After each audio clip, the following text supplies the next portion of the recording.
Welcome to V9 news. మంచి కార్యక్రమాలు చేస్తే చరిత్ర గుర్తు పెట్టుకుంటుందని సీఎం చంద్రబాబు అన్నారు. తన రాజకీయ జీవితంలో అనేక కార్యక్రమాలు చేశారని, పేదరిక నిర్మూలన ఎన్టీఆర్ సిద్ధాంతమని చెప్పారు. మంగళగిరిలో నిర్వహించిన బంగారు కుటుంబంల మార్గదర్శకులతో ముఖాముఖిలో ఆయన మాట్లాడారు. పట్టించుకోవడం లేదు. కరువు వచ్చినప్పుడు తాగడానికి కూడా నీళ్లు లేకుండా భూమిని మీరు ఒకసారి ఆలోచిస్తే 1000 అడుగులు కిందికి వెళ్తున్నాం. పాతాళానికి వెళ్ళి నీళ్లు పైకి తీసుకొస్తున్నాం. దీనివల్ల ఒకసారి ఆ నీళ్లు తాగే నీళ్లు అనారోగ్యం వచ్చే పరిస్థితి వస్తుంది. ఇంకొక పక్కన నీళ్లు లిఫ్ట్ చేయాలంటే విపరీతమైన కరెంట్ అయ్యే పరిస్థితి వస్తూ ఉంది. చెట్లు కూడా ఎండిపోయే పరిస్థితి వచ్చింది. దీని మీద నేను ఒకటే మాట చెప్పాను, ఎట్టి పరిస్థితుల్లో రిజర్వాయర్స్లో ఎప్పుడు నీళ్లు పెట్టాలి. ఇంకొక పక్క భూమిని జలాశయంగా తయారు చేసుకోవాలి. వర్షాకాలం అయిన తర్వాత +3 మీటర్లో ఉండాలి. వర్షాకాలం రాబోయే మునుపు -8 మీటర్లో ఉంటే 5 మీటర్లు నీళ్లు మనం వాడుకోగలిగితే దగ్గర 700 TMC వాటర్ని మనం వాడుకున్నట్టు అవుతుంది. వాటర్ సెక్యూరిటీ ఉంటే వ్యవసాయం, పరిశ్రమలు, తాగడానికి నీటి ఎద్దడి ఉండదు. ఇంకొక పక్క అగ్రికల్చర్లో కూడా ఒక మెషిన్ కింద పెట్టుకొని ముందుకు పోతున్నాం. టెక్నాలజీని ప్రమోట్ చేస్తూ పెద్ద ఎత్తున ముందుకు పోవాల్సిన అవసరం ఉంది. ఇంకొక పక్కన రోడ్లు కానీ, పోర్ట్లు కానీ, ఎయిర్పోర్ట్లు కానీ, కమ్యూనికేషన్ కానీ, పవర్ కానీ ఇవన్నీ కానీ మనం ఉపయోగించుకుంటే భవిష్యత్తులో సంపద సృష్టించడం చాలా సులభతరం అవుతుంది. అందుకే లాజిస్టిక్స్ మీద ముందుకు పోయాం. ఇంకొక పక్కన మీరు ఒకసారి ఆలోచిస్తే కరెంటు ఛార్జీలు తగ్గించాలి. ఒకప్పుడు కరెంటు ఉత్పత్తి చేయాలంటే బొగ్గు కావాలి, లేకుంటే హైడల్ కింద నీళ్లతో తయారు చేసేవాళ్ళు.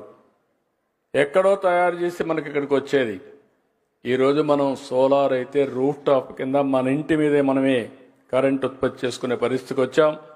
సోలార్, విండ్, అదే మరి పంప్డ్ ఎనర్జీ ఇలాంటివన్నీ పెట్టుకొని కరెంటు ఛార్జీలు తగ్గించడమే కాకుండా ప్రకృతిని సస్టైన్ చేయడానికి ఏమేం చేయాలో చేసే పరిస్థితికి వస్తున్నాం. అదే గ్రీన్ ఎనర్జీ అని చెప్పి కూడా నేను మీకు తెలియజేస్తున్నా. ఇవన్నీ చేస్తూనే స్వచ్ఛ ఆంధ్రప్రదేశ్ అనే కార్యక్రమం ద్వారా మన పరిసరాలని పరిశుభ్రంగా పెట్టుకోవడం, వీటికి కూడా ప్రాధాన్యత ఇచ్చాం. ఇవి చేస్తూ నేను మిమ్మల్ని అందరినీ కోరేది, ఈరోజు టెక్నాలజీ ఒక హ్యాండీగా తయారైంది. ఈరోజు మీరందరూ ఒకసారి చూస్తే మీరు ఏ ఆఫీసుకు పోయే పని లేదు. 704 సర్వీసులు ప్రభుత్వం ఆన్లైన్లో, వాట్సాప్లో మీ అందరికి అందుబాటులో పెట్టాం.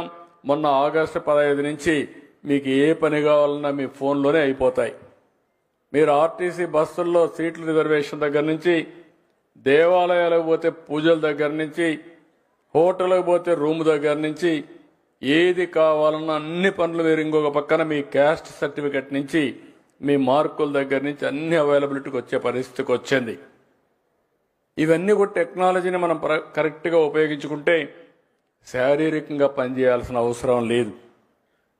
మనం ఆలోచించాల్సింది, రాబోయే రోజుల్లో మీరు అందరూ ఒకటే గుర్తుపెట్టుకోవాలి, కామన్ మ్యాన్కి కూడా గుర్తుండాల్సిన అవసరం ఉంది. ఒకప్పుడు నేను సెల్ ఫోన్ అంటే ఎగతాళి చేశారు. ఇప్పుడు సెల్ ఫోన్ లేకపోతే ఎవరు ఉండలేని పరిస్థితికి వచ్చారు.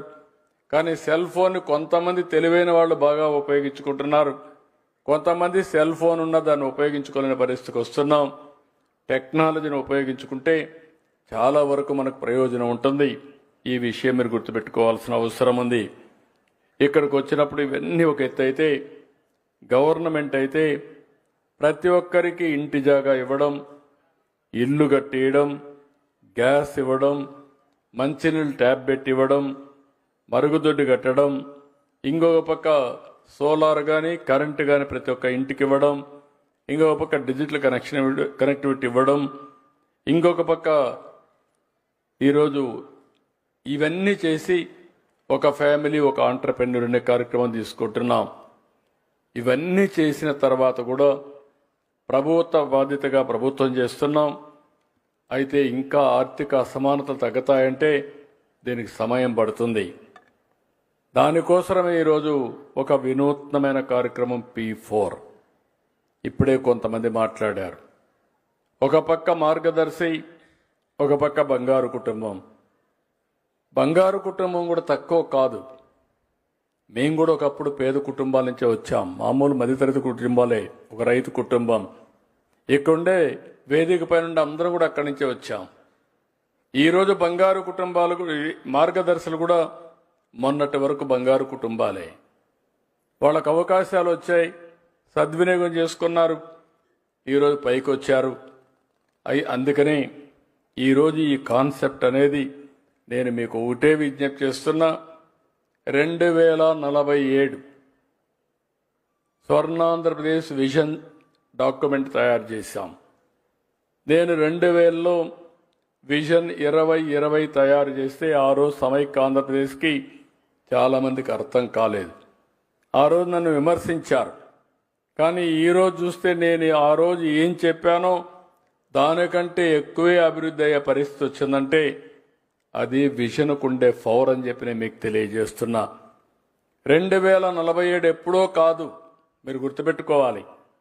ఈరోజు 2025కు వచ్చాం. ఇంకొక 22 సంవత్సరాలు. ఈ 22 సంవత్సరాల్లో భారతదేశం నెంబర్ 2 కానీ నెంబర్ 1 తయారయ్యే అవకాశం ఉంది. అందులో ఆంధ్రప్రదేశ్ భారతదేశంలో నాకు ఏమాత్రం అనుమానం లేదు.